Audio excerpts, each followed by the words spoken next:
एक ऐसा वीर जिसकी कला और शक्ति इतनी प्रचंड थी कि वो महाभारत का युद्ध 3 बाणों में समाप्त कर सकता था। उसका नाम था बर्बरीक। वही बर्बरीक जो आज श्रद्धा और त्याग का प्रतीक बनकर खाटू श्याम के नाम से पूजे जाते हैं। उन्हीं की कहानी आज आप सुनने जा रहे हैं। घने जंगलों के बीच आंखें मूंदे एक व्यक्ति तप में लीन था। न कोई भय, न कोई विकल्प। उसका एक ही लक्ष्य था, भगवान शिव को प्रसन्न करना। वर्षों की कठोर तपस्या के बाद भगवान शिव को प्रकट होने पर विवश कर दिया। महादेव बोले, वत्स, मैं तुम्हारी कठोर तपस्या से प्रसन्न हूँ। बोलो वत्स, क्या वरदान चाहिए? प्रभु, मुझे ऐसा वरदान चाहिए जो मुझे युद्ध में अजय बना दे। महादेव बोले, वत्स, मैं तुम्हें त्रिकाल दृष्टि और अमोघ शक्ति प्रदान करता हूँ। ये 3 बाण अचूक हैं। जहाँ इनका लक्ष्य होगा वहाँ संहार अवश्य होगा। कोई भी शक्ति इन्हें रोक नहीं सकती। परंतु स्मरण रखना, यही शक्ति एक दिन तुम्हारी सबसे कठोर परीक्षा बनेगी। बर्बरीक ने विनम्रता से अपना शीश झुकाया और बोले, प्रभु, मैं इस वरदान को श्रद्धा और समर्पण से स्वीकार करता हूँ। मैं वचन देता हूँ, इसका उपयोग केवल धर्म की रक्षा के लिए करूँगा। युद्ध वही न्याय संगत है जहाँ अधर्म का पूर्ण नाश हो। अब समय आ गया है इस महायुद्ध की रणभूमि की ओर अग्रसर होने का, जहाँ केवल एक सत्य बचेगा, धर्म या अधर्म। बर्बरीक अपने घोड़े पर सवार होकर महायुद्ध की रणभूमि की ओर बढ़ रहे थे, लेकिन तभी उनकी दृष्टि पड़ी एक ब्रह्म ऋषि पर, जो युद्ध भूमि के इतने निकट शांत भाव से ध्यानमग्न बैठे थे। उनकी गति थम गई और उनके नेत्रों में एक प्रश्न था। कौन है ये तपस्वी जो स्वयं युद्ध के मार्ग में खड़ा है? ब्रह्म ऋषि बोले, ठहरो वत्स, यही वो मार्ग है जो युद्ध भूमि की ओर जाता है, जहां हर बाण से इतिहास लिखा जाता है।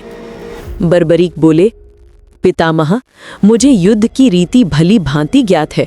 मेरे 3 बाण ही संपूर्ण सेना के अंत हेतु पर्याप्त हैं। ब्रह्म ऋषि बोले, अगर तुम्हारा दावा सत्य है वत्स, तो मेरे पीछे खड़े इस वृक्ष की हर एक पत्ती को एक ही बाण से भेदन करके दिखाओ। युद्ध भूमि में बाण नहीं, परिणाम बोलते हैं। अब आरंभ होगी तुम्हारी असली परीक्षा, क्योंकि सत्य आंखों से नहीं, दृष्टि से देखा जाता है। क्या देख सकोगे वो सत्य जो मेरे चरणों के नीचे छिपा है? बर्बरीक ने अपना धनुष उठाया और वृक्ष की संपूर्ण पत्तियों पर निशाना साधा। ब्रह्म ऋषि चौंक उठे। हे प्रभु, ये कैसे संभव है? जब मेरे चरणों तले छुपा पत्ता भी इस बाण का लक्ष्य बना, तो ये स्पष्ट है कि यदि पांडव भी कहीं छुपे हों तो ये बाण उन्हें भी नहीं छोड़ेंगे। ये शक्ति युद्ध नहीं, विनाश लेकर आएगी। तभी ब्रह्म ऋषि ने बर्बरीक से पूछा, वत्स, अब बताओ इस महायुद्ध में तुम किसका साथ दोगे?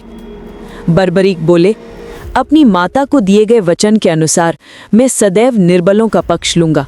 मेरा धर्म है उनकी रक्षा करना, चाहे परिणाम कुछ भी हो। तब ब्रह्म ऋषि बोले, तो परिणाम स्पष्ट है, न पांडव रहेंगे न कौरव, क्योंकि जिस पक्ष में तुम जाओगे वही अजय हो जाएगा।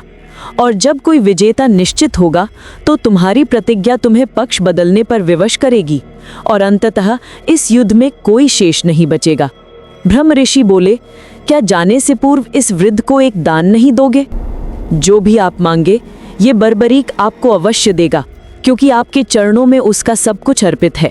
ब्रह्म ऋषि ने कहा, तो वत्स, मुझे अपना मस्तक दान करो। यही वो दान होगा जो धर्म की रक्षा करेगा। बर्बरीक ने हाथ जोड़कर कहा, आप कोई साधारण ब्राह्मण नहीं हैं, कृपया बताइए आप कौन हैं? ब्रह्म ऋषि ने अपना रूप त्यागा और श्री कृष्ण प्रकट हुए। मैं वही हूँ जो स्वयं धर्म की डोर थामे खड़ा हूँ। मैं जानता हूँ तुम्हारी शक्ति इस युद्ध को अनंत बना देगी। यदि धर्म को स्थिर रखना है तो तुम्हें अपना शीश अर्पित करना होगा। बर्बरीक बोले, युद्ध से पहले ही मृत्यु, लेकिन मेरी एक अंतिम इच्छा है। मैं यह महाभारत का युद्ध अपने नेत्रों से देखना चाहता हूँ। इतना कहते ही बर्बरीक ने अपना शीश श्रद्धा और समर्पण से श्री कृष्ण को अर्पित कर दिया। श्री कृष्ण ने कहा, तुमने जो नहीं देखा वो अब देखोगे। धर्म की विजय हुई, लेकिन उस विजय का अर्थ था त्याग, वेदना और असंख्य जीवनों का अंत। ये सब बर्बरीक ने अपनी आंखों से देखा। धर्म की स्थापना में सबसे बड़ा त्याग बर्बरीक का था, जिसकी वजह से धर्म की स्थापना हुई और सबकी डोर थामे हुए थे वासुदेव श्री कृष्ण। सदियों बाद राजस्थान के एक खाटू गांव में एक गाय रोज जमीन पर दूध गिराती रही।